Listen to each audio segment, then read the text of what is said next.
Let's return to This Week in America. Here's your host, Rick Bratton. Welcome back, everybody, coast to coast. This Week in America. Pages and Leaflets of North Oxfordshire by Angela Fortnum is a well-researched and illustrated family history of her maternal grandfathers, offering a window into the life and times of her ancestors. It details the family's move from agricultural laborer to plush weaver, baker, miller, and finally smallholder. It also highlights the changes in the family's religious beliefs and includes information about the churches and chapels associated in some way with the family. It includes copies of a number of documents, including wills, making it a useful tool for anyone who is considering researching their own ancestry. Angela was born in the market town of Banbury, Oxfordshire, England, where she attended school, fulfilled her desire to work in a bank in Banbury before transferring to a department in Birmingham, England.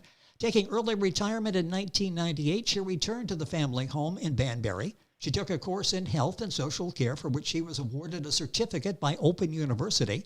Having had time off, she then began to research both her maternal and paternal ancestors.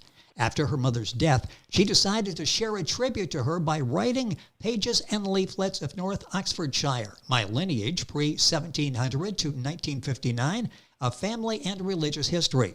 And the author, Angela Fortnum, joining us from London on This Week in America. Hi, Angela. Welcome to the program. It's great to have you with us. Thank you very much for having me on your program. This is a fascinating story, not only the story, but how you went about putting this together. So many people think, boy, I wish I had the time to put my family history together. You did.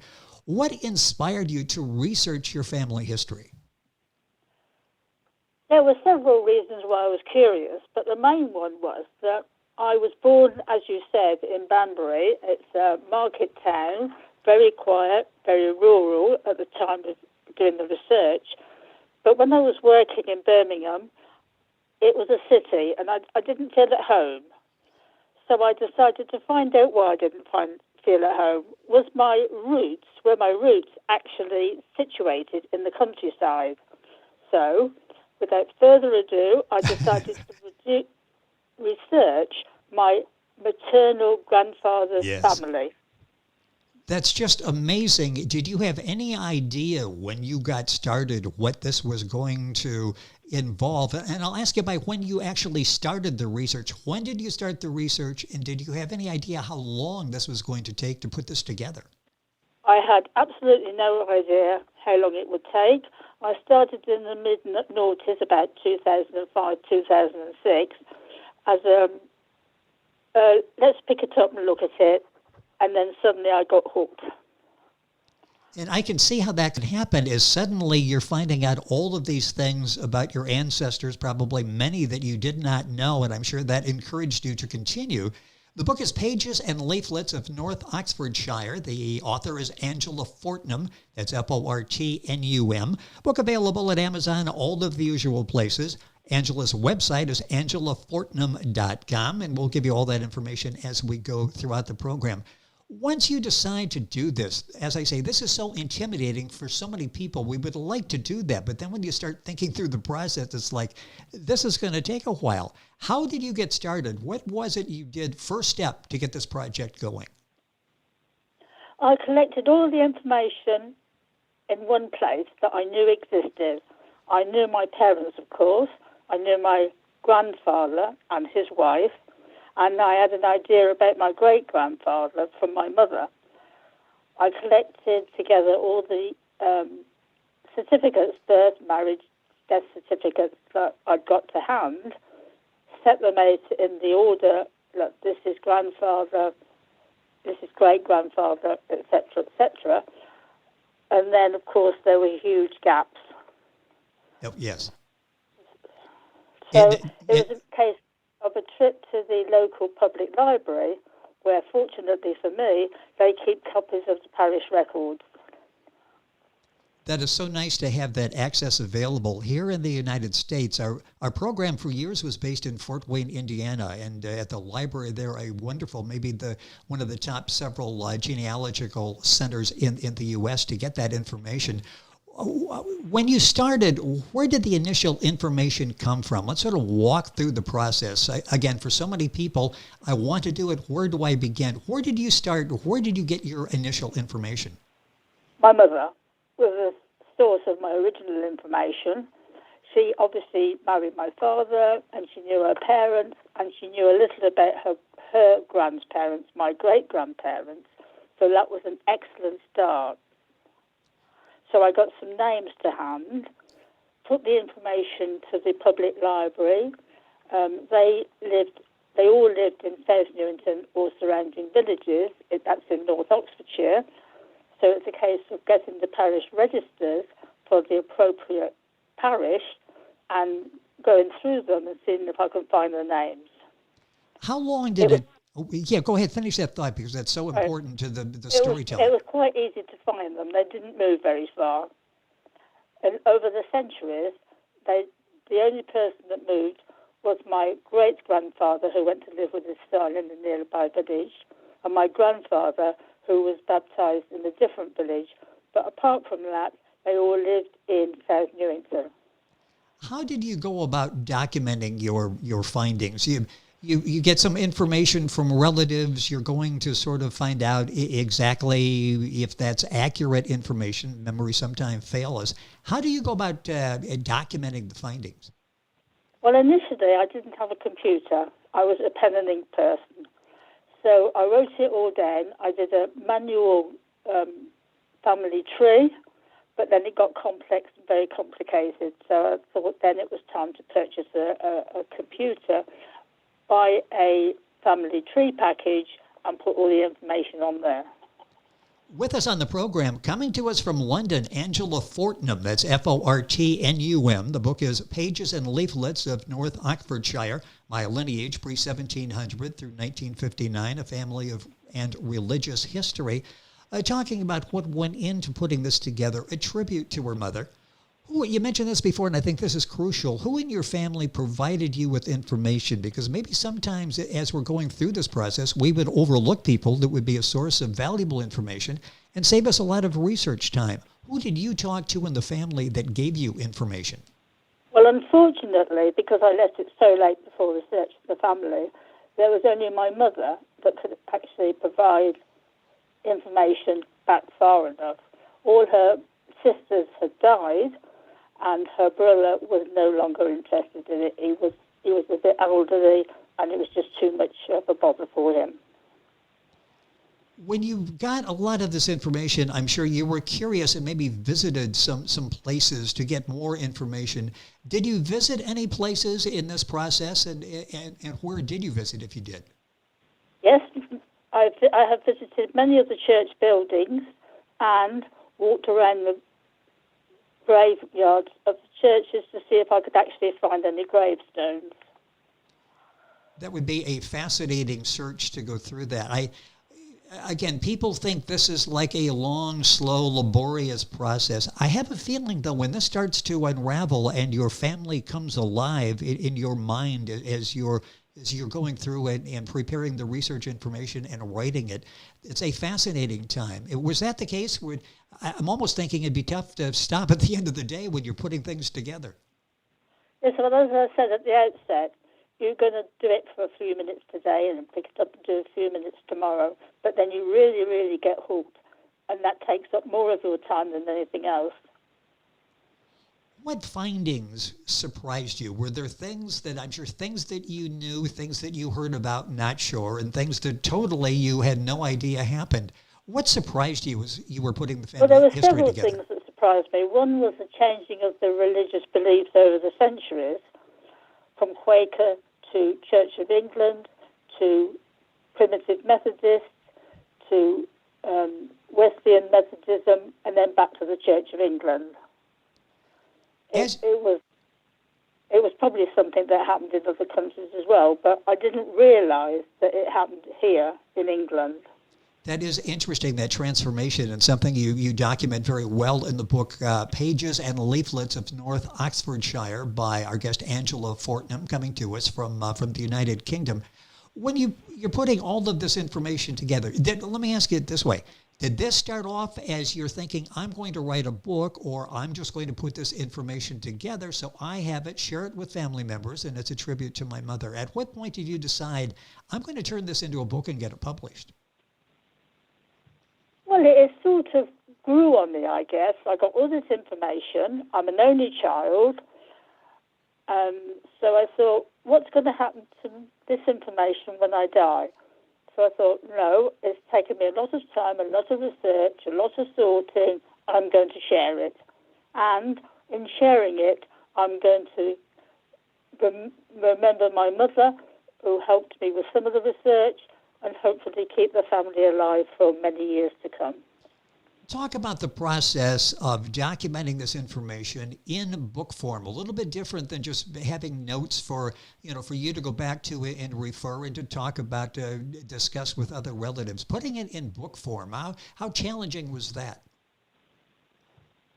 Well, dare I say it was fairly easy. I'd got all the information. It was just a case of sorting it into a semblance of order that is acceptable to book form.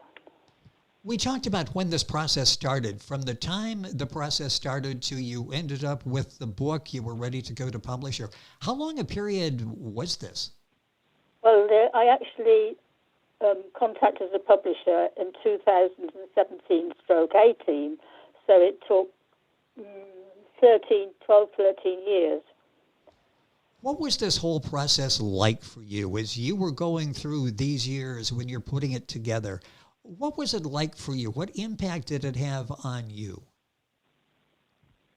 Well, I think really I started to picture what life was like in the 1800s.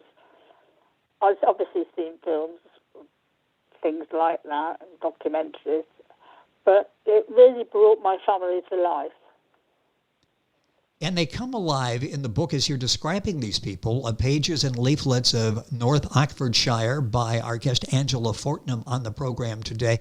As you're doing this is fascinating because we see this transformation, a shift from agricultural labor to life, self-employment, and all the stops along the way, the religious transformation that you talked about.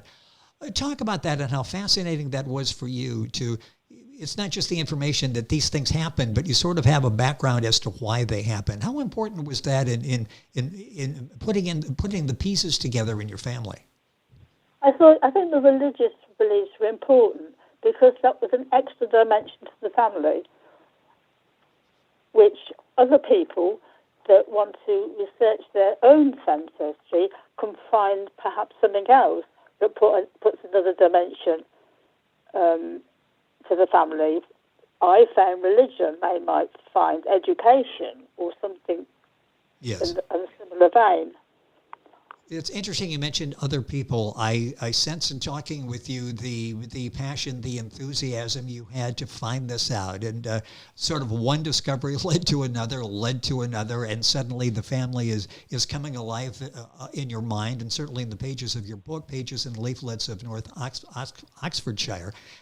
Talk about other people. Would you recommend others go through and put this together? I'm sure everybody has questions about background. You got the answers now. Would you recommend others go through this?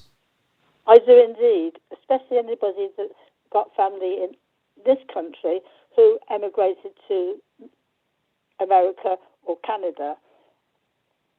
It's a useful exercise to find out how they lived when they were in this country. The pace was slower here, so my grandfather only moved from agricultural labourer to a smallholder, whereas perhaps anybody that emigrated, the family might have improved their working lives, their family lives a lot quicker. With us on the program is Angela Fortnum. If you're Googling that, that's Fortnum, and her website is angelafortnum.com. All of this, of course, on our website, thisweekinamerica.us. The book available at Amazon.com as well. We thank litprime.com for arranging our interview with Angela today. The book, Pages and Leaflets of North Oxfordshire, My Lineage, Pre-1700 through 1959, A Family and Religious History.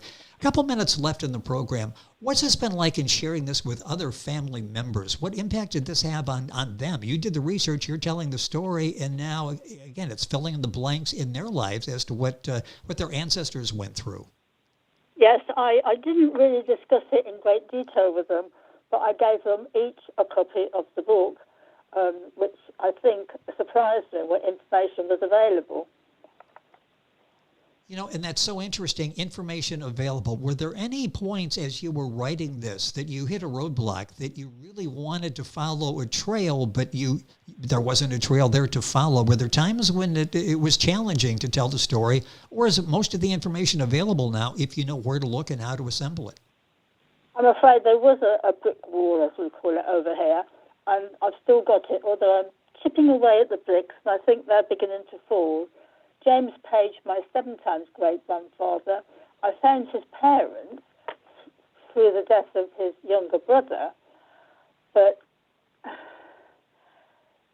life being life, yes. And information available, not so much available in the 1680s, I found it difficult to actually find out too much about his parents. I did find them eventually, and that's given me some incentive now to look further back in the family. What is it? I've got a couple of minutes left here, but I'm fascinated by this. These are not just names that you've heard people talk about and you sort of wonder what it was like, life back then, and what these relatives were like. You, for the most part, know. You bring these characters alive, the pages of your book, as well as in your mind. What's it like? Do you feel closer to these people now that you really know something about them? Yes, I do. I feel now I found my roots. I know who I am. That's got to be so fascinating to go through that and be able to tell who you are, how you got here, how the family arrived where the family is today. A minute or so left in the program. You've done such an excellent job in research and writing this book, Pages and Leaflets of North Oxfordshire. Are you going to do another book? Or are you going to continue writing? I'm going to continue writing. My next book will be William Page and Maria French. That's a working title, so it may change. William is the son of Nathaniel Page, a relative of James Page. Nathaniel stayed in this country, I believe, but William and his family emigrated, or most of his family, should I say, emigrated to Canada. That sounds fascinating, and hopefully, now how are you coming on that? Will we see that anytime fairly soon? No, I doubt it. Oh, okay. Well, no pressure. I was just asking, but we'll stay in touch. And it will be published in due course, and there will be a note on my website. That's fantastic. And all of the information is on Angela's website. It's Angela Fortnum. That's Fortnum, AngelaFortnum.com. The book, Pages and Leaflets of North Oxfordshire, My Lineage, Pre-1700 through 1959, A Family and Religious History, available the usual places, Amazon, Barnes & Noble, all of the usual places as well. Angela, a pleasure having you on the program. Job well done with this book. This is an inspiration to so many to dig into their family's history and make these stories come alive. Thank you for being with us on the program. Thank you. May I just add a PS, if you like? I have a limited number of books available, and if anybody wants to purchase one through my website, I will be pleased to sign it for them. And that's very simple. It's AngelaFortnum.com, Fortnum. It's Fortnum. And if you go to our website, you'll be able to link on directly and get an autographed copy from Angela. Angela, a pleasure having you on the program. We will stay in touch and hopefully be able to do this again. The book is Pages and Leaflets in North Oxfordshire, My Lineage, Pre-1700 through 1959, A Family and Religious History. Book, again, available wherever books are sold. I'll direct you to Angela's website, AngelaFortnum.com. Of course, information on our website, thisweekinamerica.us. And we're back after these messages. This Week in America is online. You can visit our website, thisweekinamerica.us. Scott Pinkerton, associate producer of This Week in America. Jay Anderson, segment producer. Ben Watson, webmaster. Otto Bechet, director of engineering and TV production. This Week in America produced and is a trademark of Blue Funk Broadcasting, LLC. For information on all of our guests and to listen to this week's show, our website again at thisweekinamerica.us. And I'm Sean Bratton, executive producer of This Week in America.